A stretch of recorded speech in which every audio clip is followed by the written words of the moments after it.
할렐루야. 옆 사람 인사하십시다. 잘 나오셨습니다. 날씨가 좀 습하고 무덥죠. 하나님은 성경을 통해서 우리에게 무엇을 가르치시려고 하는 것일까 하는 거죠.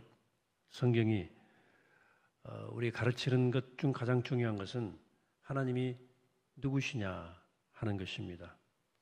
창세기 12장 1절로 3절을 보시면 하나님이 아브라함을 처음으로 부르시는 장면이 기록되어 있습니다. 한번 보십시다. 여호와께서 아브라함에게 이르시되 너는 너의 고향과 친척과 아버지의 집을 떠나 내가 내게 보여줄 땅으로 가라. 내가 너로 큰 민족을 이루고 내게 복을 주어 내 이름을 창대하게 하리니 너는 복이 될지라. 너를 축복하는 자에게는 내가 복을 내리고 너를 저주하는 자에게는 내가 저주하리니 땅의 모든 족속이 너로 말미암아 복을 얻을 것이라 하신지라.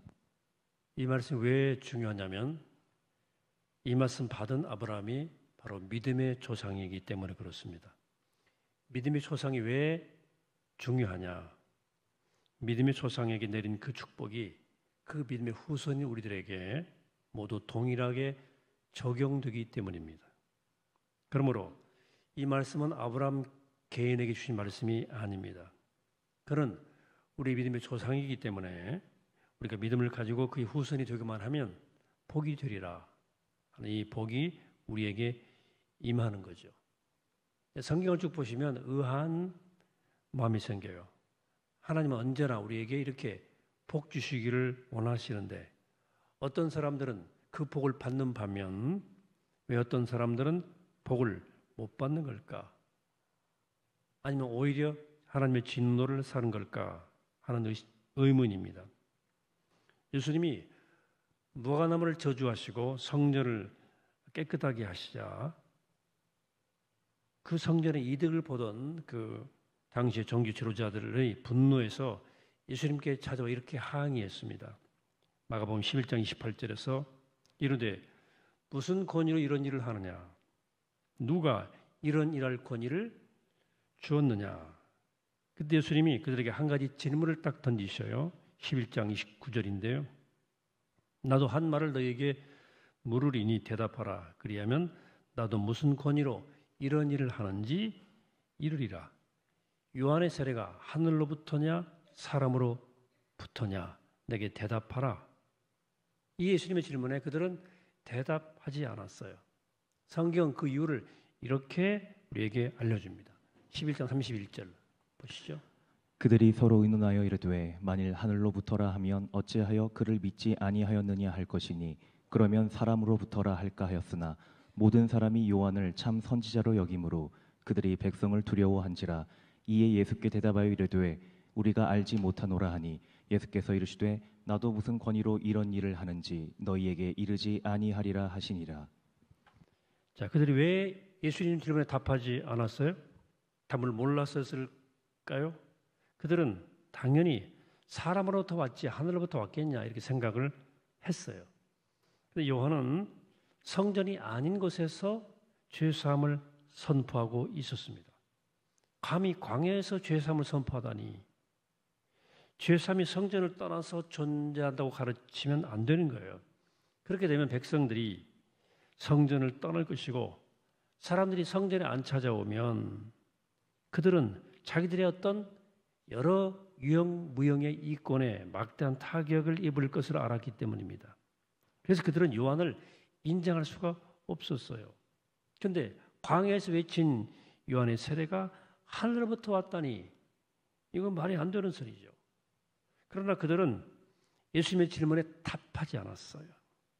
그들이 답을 몰라서가 아니고 요한에 대해 아직 결론을 내리지 못한 것도 아닙니다. 그들은 답을 알고 있었지만 대답하지 않은 이유가 있어요. 그들이 그렇게 대답하면 요한을 따르던 순수한 백성들이 자기들도 떠나고 자기들을 거리를 두고 떠날까 봐 그게 두려웠던 거예요. 딱 요한과 대립각을 세우면 그를 따르던 백성들이 또 자기들을 떠날 것이기 때문에 예수님이 이렇게 자기 질문에 침묵하는 바리새인들을 보시고 그들에게 한 가지 이야기 들려주십니다.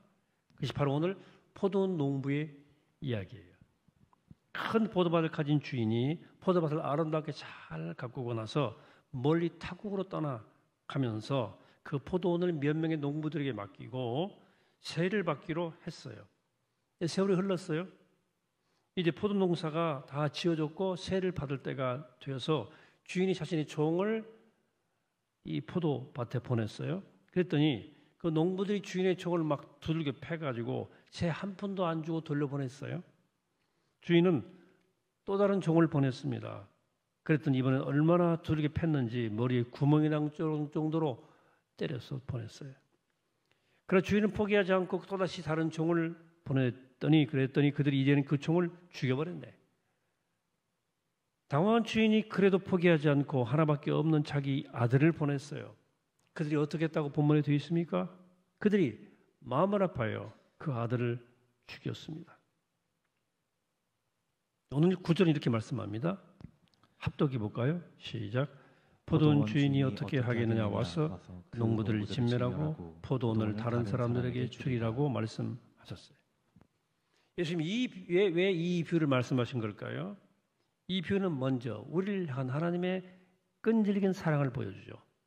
하나님이 우리에게 은혜, 복 주시기 위해서 얼마나 애를 쓰시는지를 보여줍니다. 본문을 보니 주인이 종을 보냈잖아요. 이 종은 구약의 수많은 선지자들을 뜻합니다. 하나님이 은혜를 주시고 복 주시기 위해서 당신의 종을 보내서 천국에 대해서 생명에 대해서 이야기를 쭉 하셨어요. 하나님이 맡기신 교회와 하나님의 나라에 우리가 어떻게 헌신하고 살아야 할지에 대해서 가르쳐 주셨어요. 그러나 하나님의 백성들, 즉 주인의 종, 즉 선지자들의 이야기를 그들은 듣지 않았어요. 그래도 하나님은 포기하지 않으시고 계속해서 선지자들을 보내시다가 마침내 독생자 예수 그리스도를 이 땅에 보내십니다. 사람들이 그를 죽이고 말았어요. 자, 왜 이렇게 주인의 말을 듣지 않고 주인이 보낸 종뿐 아니라 아들까지 죽이고 말았을까? 그 이유가 본문에 이렇게 적시되어 있습니다. 7절 같이 합독합시다. 시작. 그들이 서로 말하되 이는 상속자니 자 죽이자. 그러면 그 유산이 우리 것이 되리라 하고, 바로 욕심 때문이에요. 그 아들을 죽이면 그것이 다 자기들의 것이 될 것이라고 하는 욕심 때문입니다.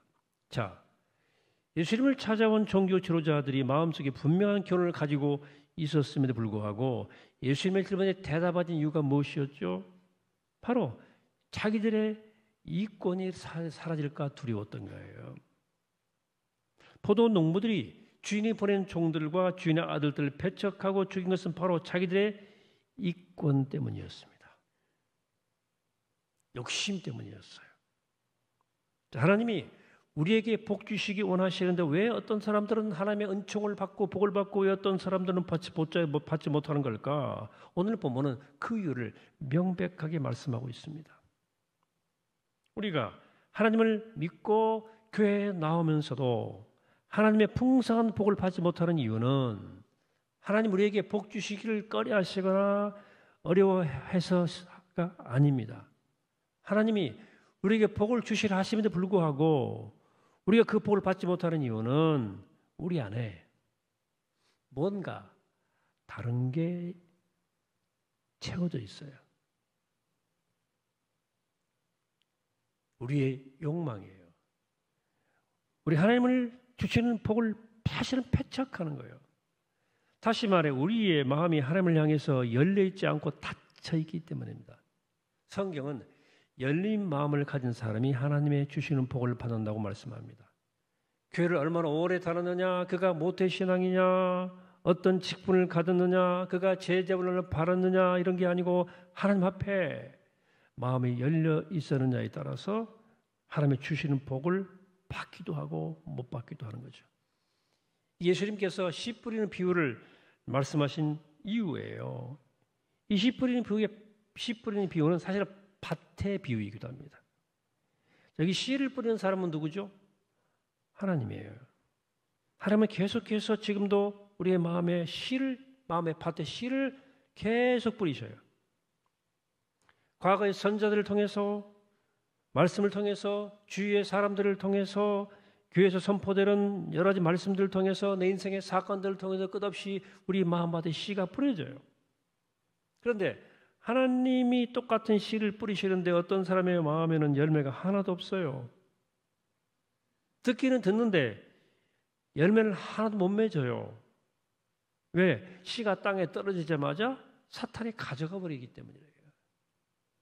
어떤 마음은 씨를 뿌리는데 뿌려서 뿌리를 내리게 하는데 돌짝밭이라 금방 죽고 말아요. 또 어떤 사람은 마음은 조금 그 마음밭이 조금 자라는 것 같은데 시험이 오고 환란이 오면 가시밭 같아서 결국은 열매를 맺지 못한다. 어떤 마음은 30배, 60배, 100배 열매를 맺는다. 자, 씨 뿌린 사람이 누구예요?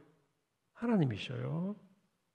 씨는 하나님, 그리고 다음에 씨는 하나님의 말씀이죠. 말씀이 얼마나 능력이 있어요? 창세기 1장입니다. 태초에 하나님이 천지를 창조하시니라 하나님이 이르시되 빛이 있으라 하시니 빛이 있었고, 놀라운 말씀이죠. 요한복음 1장에 보시면 태초에 말씀이 계시니라 이 말씀이 하나님과 함께 계셨으니 이 말씀은 곧 하나님이시니라. 말씀이 누구라고요? 예수 그리스도예요. 그분이 우리를 찾아오셨어요. 그렇게 능력 있는 하나님의 로고스, 하나님의 말씀이 우리 마음밭에 따라서 열매를 맺기도 하고 열매를 전혀 못 맺기도 한다. 그게 씨 뿌리는 비유, 파츠의 비유예요. 이 세상의 모든 만물은 하나님의 은총 앞에, 하나님의 말씀 앞에, 생명의 원리 앞에 무조건 순종하도록 만들어졌습니다. 우리는 특별하게 하나님의 형상으로 만들어졌어요. 그래서 우리에게는 자유의지가 있어요. 그래서 능력 있는 하나님의 말씀도 하나님이 주시는 놀라운 축복도 우리 마음에 따라서 받기도 하고 못 받기도 하고 때로는 완전히 무효화시킬 수도 있어요. 우리 안에는 하나님의 형상 때문에 그런 거예요. 자유의지의 딜레마예요. 우리가 그래서 성경을 읽다 보면 놀라운 사실 한 가지를 알게 되는데 그것은 바로 바리새인들과 세리들의 차이예요. 바리새인들은 하나님의 복을 못 받았는데 성경은 역설적으로 세리와 죄인들은 하나님의 복을 받았다는 거예요. 자, 누가 하나님 말씀을 많이 알았을까요?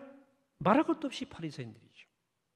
바리새인들은 하나님 말씀을 거의 통째로 외웠어요. 말씀의 박사들입니다. 나라마다 예배드렸어요. 놀랍게도 그들은 하나님의 복을 전혀 받지 못하고 오히려 하나님의 진노를 받았어요. 근데 바리새인들에게 정죄를 받던 세리와 죄인들은 하나님의 복을 받았다는 거죠.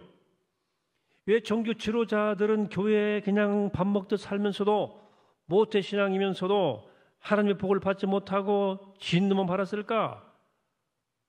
그들의 마음이 닫혀 있었어요. 본문을 보면, 통해 보면 좀 정확하게 얘기하면 그들의 마음이 무언가에 선점당해 있었어요. 12장 7절 다시 봅니다. 그 농부들이 서로 말하되 이는 상속자니 자 죽이자. 그러면 그 유산이 우리 것이 되리라 하고. 뭐가 선점되어 있어요? 그들의 마음속에 바로 있던 욕심에 선점당했어요. 본문은 우리 마음속에 세상을 향한 욕심이 자리 잡고 있으면 소낙비 같은 하나님의 축복이 은총이 말씀이다 무효다. 우리가 아는 헨리 나우인 아시죠? 탕자의 교환이라는 책, 우리 교회 추천도서였었어요. 탕자의 교환. 이 책은 사실은 자기 자신의 이야기, 자전적 이야기이기도 합니다. 그런지 그 책에서 자신이 죽을 힘을 다해 노력한 결과 어느 날 사람들이 그토록 원하는 성공의 바늘에 올랐다고 이야기합니다. 하버드대, 프린스턴 대학의 교수가 되었기 때문입니다. 수없이 많은 곳에서 강사로 초청하고 그런 명성을 크게 얻었어요. 세상 사람들이 원하는 명예도 가졌고 돈도 가졌고 심지어 권력도 따라왔어요. 그래서 사람들이 그의 성공을 부러워하고 바라보고 있을 때 정작 그 마음속에 충만함이 없는 거예요. 평안이 없는 거예요. 그렇게 원하는 자리에 올랐지만 그의 삶은 무언가 여전히 부족한 것 같고 뭔가는 잃어버린 것 같고 허전하고 마음이 방황하는 거예요. 그 당시는 이유가 뭔지를 몰랐어요. 근데 훗날 그가 정신지체 장애인들을 돌보는 라루시 공동체에 들어가서 하나님의 진정한 축복을 경험하고 난 다음에 그때 내가 왜 충만하게 행복하지 못했는지 그 이유를 알 수 있었어요. 깨달았어요.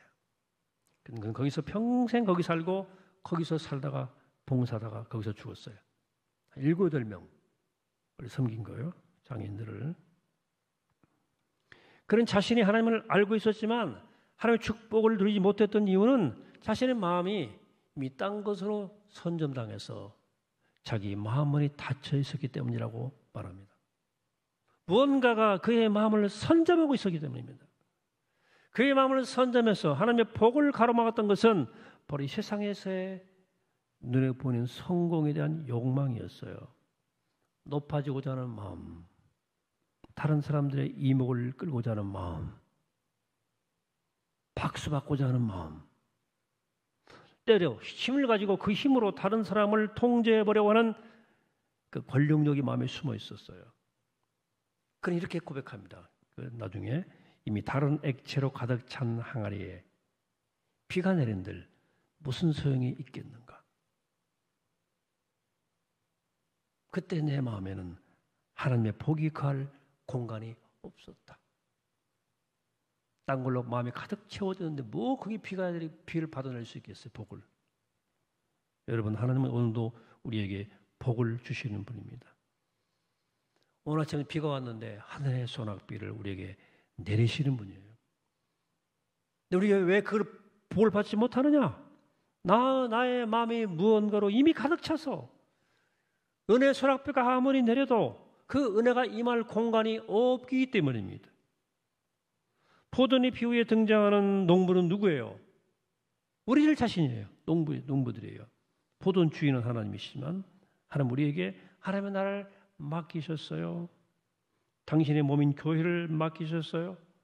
영혼을 아는 지식도 맡기셨고 이 세상뿐만 아니라 영혼의 세계를 통찰할 수 있는 하나님의 생명의 말씀도 맡기셨어요.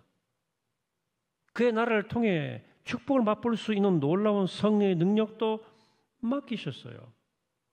만약 우리가 내 안에 욕심을 내어놓고 하나님 우리에게 맡기신 하나님의 나라를 사랑하고 그 나라를 위해서 우리의 삶을 헌신한다면 우리 안에 하나님의 축복이 넘치도록 되어 있습니다.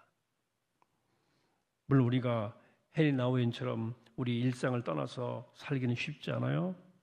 그러나 우리 마음이 하나님의 복이 임하지 못하도록 막는 무언가로 가득 차 있다는 사실을 깨달으셔야 됩니다. 그것이 나의 어떤 특별한 욕심일 수도 있고 나의 고집일 수도 있고 자존심일 수도 있고 내 생각, 내 철학일 수도 있습니다. 그런 거 버려야 돼요. 여러분 복 받으려면 그거 버려야 돼요. 세례와 같이 가난한 마음이 되어야 됩니다. 그래도 자꾸 욕심이 생긴다. 그러면 하나님 앞에 나와 엎드리세요. 기도는 우리를 채우기 위한 것이 아니라 우리를 비우기 위한 거예요. 우리가 기도함으로 말씀을 사모함으로 우리의 마음을 비워낼 때 소낙비 같은 하나님의 축복이 우리 마음을 가득 차게 하리라고 믿습니다. 우리 모두가 다 아브라함처럼 복이 되고 복의 통로가 될 것입니다. 사랑하는 여러분, 하나님의 은총은 늘 우리를 향해서 소낙비처럼 내려옵니다. 하늘의 은총은 늘 소낙비처럼 우리에게 부어집니다. 그러나 우리 마음을 가득 채운 어떤 욕심 때문에 내 마음을 가득 채운 그 무엇 때문에 우리 마음이 딱 닫혀서 그 은혜를, 그 복을 못 누리는 겁니다. 그래서 복받지 못하는 거예요. 그러므로 사랑하는 여러분, 마음을 내십시오. 하나님의 은혜를 가로막는 욕심을 내려놓고 하나님의 은혜 앞에 마음을 활짝 열고 내 안에 떨어진 하나님의 말씀들이 있잖아요. 그 말씀들이 100배, 60배, 30배 열매를 거두는 우리 모두가 되기를 이 아침에 주의 이름으로 간절히 축원합니다. 기도하겠습니다. 거룩하신 하나님, 하늘을 여시고 은혜의 소낙비를 부으시는 하나님, 그럼 우리 마음이 이미 무언가로 가득 차서 우리 마음이 다쳐서 그 은혜를, 그 복을 누리지 못하는데, 이 시간 우리가 깨어서, 이 한 주간 깨어서 주의 말씀을 받으며 마음을 활짝 열고 내 안에 떨어진 그 하나님 말씀이 100배, 60배, 30배 열매를 거두는 놀라운 은혜를 누리는 맛보는 복된 주의 종들 되게 하여 주시옵소서. 감사드리옵고 예수님의 이름으로 기도하옵나이다. 아멘.